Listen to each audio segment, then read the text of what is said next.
দৈনন্দিন জীবনে আমরা মানুষের সাথে অনেক কথা বলে থাকি, মুআমালাত করে থাকি, কিন্তু এমন 5টা কথা রয়েছে যে 5টা কথা জীবনে কাউকে বলবেন না, নিশ্চিত আপনার বিপদ আসবেই।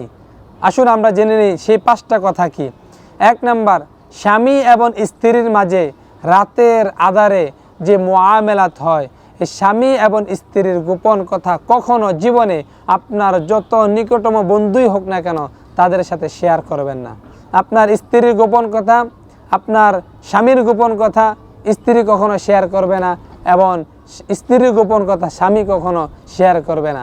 আপনার বন্ধু বান্ধবী যেমনই হোক না কেন, যত নিকটবর্তী আত্মীয় হোক না কেন, যত ক্লোজ ফ্রেন্ড হোক না কেন, কখনো শেয়ার করবেন না, নিশ্চিত বিপদে পড়বেন। 2 নম্বরে, গুনাহ করেছেন, আল্লাহর কাছে মাপ চান। গুনার কথা কখনো কারো কাছে শেয়ার করবেন না।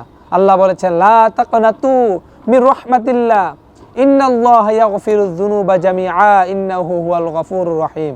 বান্দারে, গুনাহ করেছ, আমার রহমত থেকে নৈরাশ হইও না। আল্লাহর রহমতে বিশাল। এই দুনিয়ার মধ্যে আল্লাহ রহমটাকে 100 ভাগ করে 1 ভাগ দুনিয়ার মধ্যে দিয়েছেন, 99 ভাগ আল্লাহর কাছে রেখে দিয়েছেন। আপনি আল্লাহর কাছে মাপ চান, আল্লাহর কাছে তাওবা করেন, আপনার জীবনের গুনাহ আল্লাহ মাফ করে দিবে, আপনি মাসুম হয়ে যাবেন।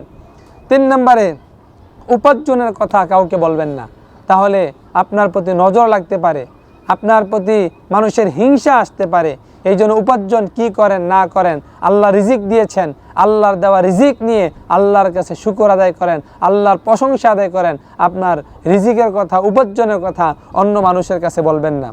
4 নম্বরে, আপনি যে পরিকল্পনা করেন, আপনার জীবনের পরিকল্পনা, ব্যবসায়িক পরিকল্পনা, পারিবারিক পরিকল্পনা, আপনার ছেলে সন্তানকে মানুষ করার যে পরিকল্পনা করেন, এই পরিকল্পনা কখনো কারোর সাথে শেয়ার করবেন না। অন্যথায় এই পরিকল্পনার মধ্যে মানুষ ধোঁকা দিতে পারে, পরিকল্পনার মধ্যে ব্যাঘাত ঘটতে পারে, হিংসা করতে পারে, বিভিন্ন রকম আক্রমণ আসতে পারে, জাদু আসতে পারে। এই পরিকল্পনার কথা কারোর সাথে আপনি কখনো শেয়ার করবেন না। 5 নম্বরে, কখনো নিজেকে বড় মনে করবেন না, নিজের আমিত্ব প্রকাশ করবেন না। নিজের আমিত্ব যদি প্রকাশ করেন তাহলে আপনি অনেক বড় বিপদে পড়বেন, কারণ নিজের আমিত্ব প্রকাশ করলে, বরত্ব প্রকাশ করলে এটা অহংকার হয়ে যায়, আর অহংকার হচ্ছে এটা কবিরা গুনাহ। আপনি অবশ্যই অহংকার থেকে বিরত থাকবেন এবং নিজের আমিত্বটাকে মাটির সাথে মিশিয়ে দিবেন এবং সর্বদা নিজকে ছোট করে রাখবেন। আল্লাহ রাব্বুল আলামিন সমাজে আপনাকে বড় করে দিবেন। আল্লাহ যদি কাউকে বড় করে, কেউ তাকে নামাতে পারবে না, কেউ তাকে ছোট করতে পারবে না।